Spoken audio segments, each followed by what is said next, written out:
Good evening, everyone, and thank you for joining us.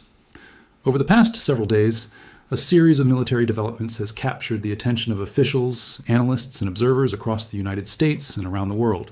Individually, each event might seem like just another headline in an already crowded news cycle, but taken together, they paint a picture that is causing many people to ask the same question: what exactly is President Donald Trump preparing for? The answer is not entirely clear, but one thing is certain. The latest military moves coming out of Washington have people paying very close attention. From operations in the Eastern Pacific to the deployment of American Marines and rare military engagement involving Cuba, the United States appears to be increasing its activity across a region that has often received less attention than other global hotspots. While much of the public remains focused on conflicts in Europe, tensions in the Middle East, and competition in the Indo-Pacific, significant developments are unfolding much closer to America's shores. These developments are attracting attention not only because of what has happened already, but because of what could happen next. The story begins with a military operation that immediately generated headlines. United States Southern Command announced that American forces had conducted another strike against a vessel suspected of participating in narcotics trafficking operations in the Eastern Pacific. According to official statements, intelligence identified the vessel as operating along routes commonly used by criminal organizations involved in moving illegal drugs. The operation resulted in the destruction of the vessel and the deaths of individuals aboard. The announcement was notable not simply because another trafficking vessel had been targeted, but because it reflected a broader pattern that has become increasingly visible in recent months. The United States has been applying more pressure on criminal networks operating throughout the region, and military assets have become a more visible part of that effort. For years, anti-drug operations were often associated primarily with law enforcement agencies, coast guards, intelligence organizations, and international partnerships. Military involvement certainly existed, but it frequently remained in the background. Today, however, the public is seeing military footage, military statements, and military operations receive greater attention.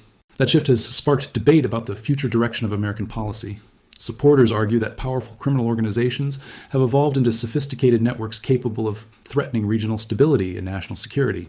Critics caution that military solutions alone cannot address the underlying factors driving drug trafficking and organized crime. Regardless of where someone stands in that debate, there is little doubt that Washington's approach appears increasingly aggressive compared to previous years. What makes these developments especially interesting is the timing. The vessel strike did not occur in isolation. Around the same period, announcements emerged regarding the deployment and positioning of additional United States Marine forces within the Southern Command area of responsibility. The deployment of Marines always attracts attention because Marines are often viewed as one of America's most versatile and rapidly deployable military forces. Their presence can serve multiple purposes. They can conduct training exercises, support humanitarian missions, strengthen partnerships with allied nations, provide security assistance, respond to crises, or prepare for potential contingencies. Because Marines are capable of performing such a wide range of missions, observers often look carefully at where they are sent and why. When military planners position forces in a region, they are rarely thinking only about the present moment. Military organizations are constantly preparing for future possibilities. A deployment can serve as a signal, a precaution, a deterrent, or simply a way of ensuring readiness. That is why analysts immediately began examining the broader context surrounding these Marine movements. Was the deployment simply part of a routine rotation? Was it connected to ongoing anti-trafficking efforts? Was it intended to support regional partners? Or was it part of a larger strategic adjustment taking place behind the scenes? These questions remain subjects of discussion among military observers. At the same time, another development drew attention because of how unusual it was. General Francis Donovan, the commander of United States Southern Command, participated in a meeting involving senior Cuban military officials near Guantanamo Bay. Encounters of this nature are not everyday occurrences. Relations between Washington and Havana have experienced periods of tension, limited cooperation, diplomatic engagement, and political disagreement across many decades. Because of that complicated history, any direct military-to-military interaction tends to generate interest.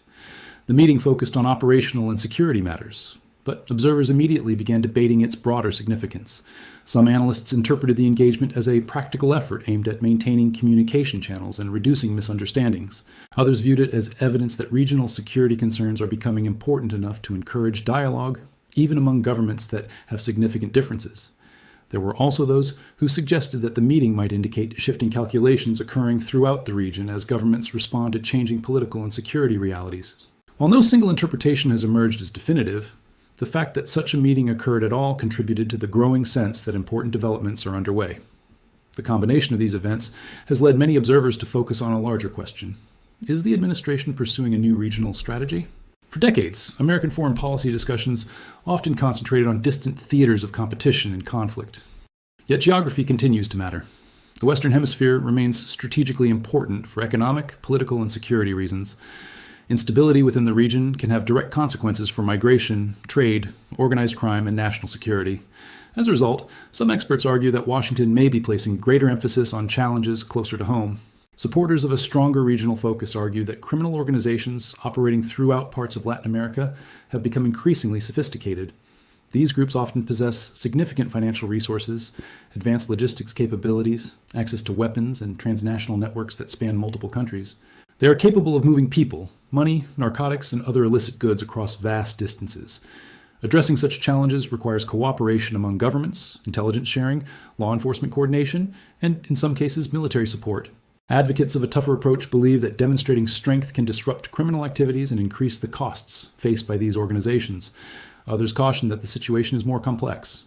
They argue that while enforcement operations can produce tactical successes, long-term stability depends on economic development, institutional strength, governance reforms, and international cooperation. From this perspective, military actions may address immediate threats, but cannot fully solve deeper structural issues. This debate has existed for many years, yet recent developments have brought it back into focus. As discussions continue, another factor has attracted attention. The Trump administration has frequently emphasized themes related to border security, national sovereignty, law enforcement, and the protection of American communities. These themes resonate with many supporters who believe stronger action is necessary to confront threats originating beyond U.S. borders. When military operations, marine deployments, and regional security initiatives occur against this political backdrop, they naturally receive additional scrutiny.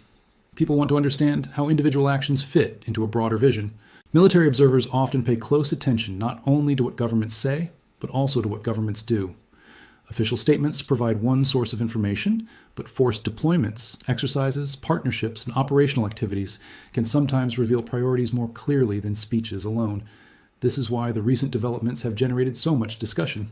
Each action by itself may be explainable through routine military logic. Together, however, they suggest a level of attention and activity that is difficult to ignore. There is also the matter of signaling. Governments frequently use military movements to communicate messages. Sometimes the audience is domestic, sometimes it is international, sometimes it is both. A deployment can reassure allies, deter adversaries, demonstrate readiness, or reinforce policy objectives. The exact message depends on context, timing, and interpretation. In the current situation, observers are attempting to determine what messages may be intended and who those messages are meant to reach. Meanwhile, regional governments are undoubtedly monitoring these developments closely.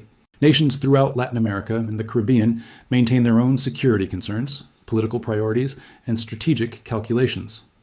Increased American activity may be welcomed by some governments that view organized crime as a major threat. Others may approach the situation more cautiously, emphasizing sovereignty and diplomatic engagement. Regional reactions are likely to vary depending on national interests and domestic political considerations. What makes this story especially compelling is the uncertainty surrounding what comes next.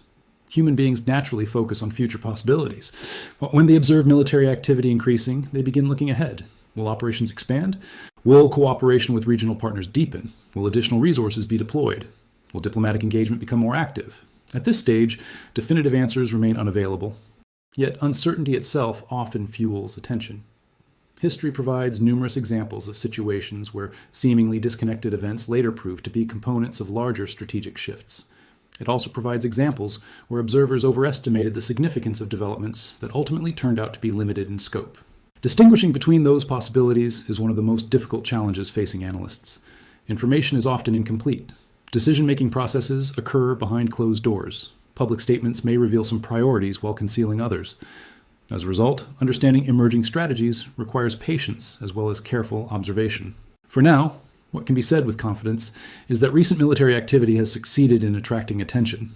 The destruction of suspected trafficking vessels, the positioning of marine forces, and unusual military engagement involving Cuba have combined to create a narrative that many people find difficult to ignore.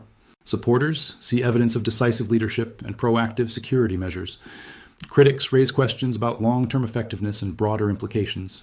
Analysts continue examining available information while waiting for additional developments. Whether these events represent the early stages of a major strategic initiative or simply a series of related actions responding to immediate circumstances remains to be seen.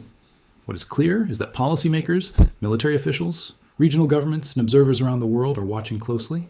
Every announcement, deployment, exercise, and diplomatic interaction will be analyzed for clues about the direction of American policy. In the weeks ahead, new information may clarify the picture or introduce entirely new questions. Until then, attention remains focused on a region that has suddenly become far more active than many people expected. As the situation continues to evolve, one thing is undeniable. Trump's latest military move has everyone watching, not necessarily because people know exactly what it means, but because they recognize that something important may be taking shape. Whether viewed through the lens of security, geopolitics, diplomacy, or strategy, the developments unfolding across the Western Hemisphere have become impossible to ignore. And in a world where attention is often divided among countless crises and headlines, capturing that level of focus is a story in itself.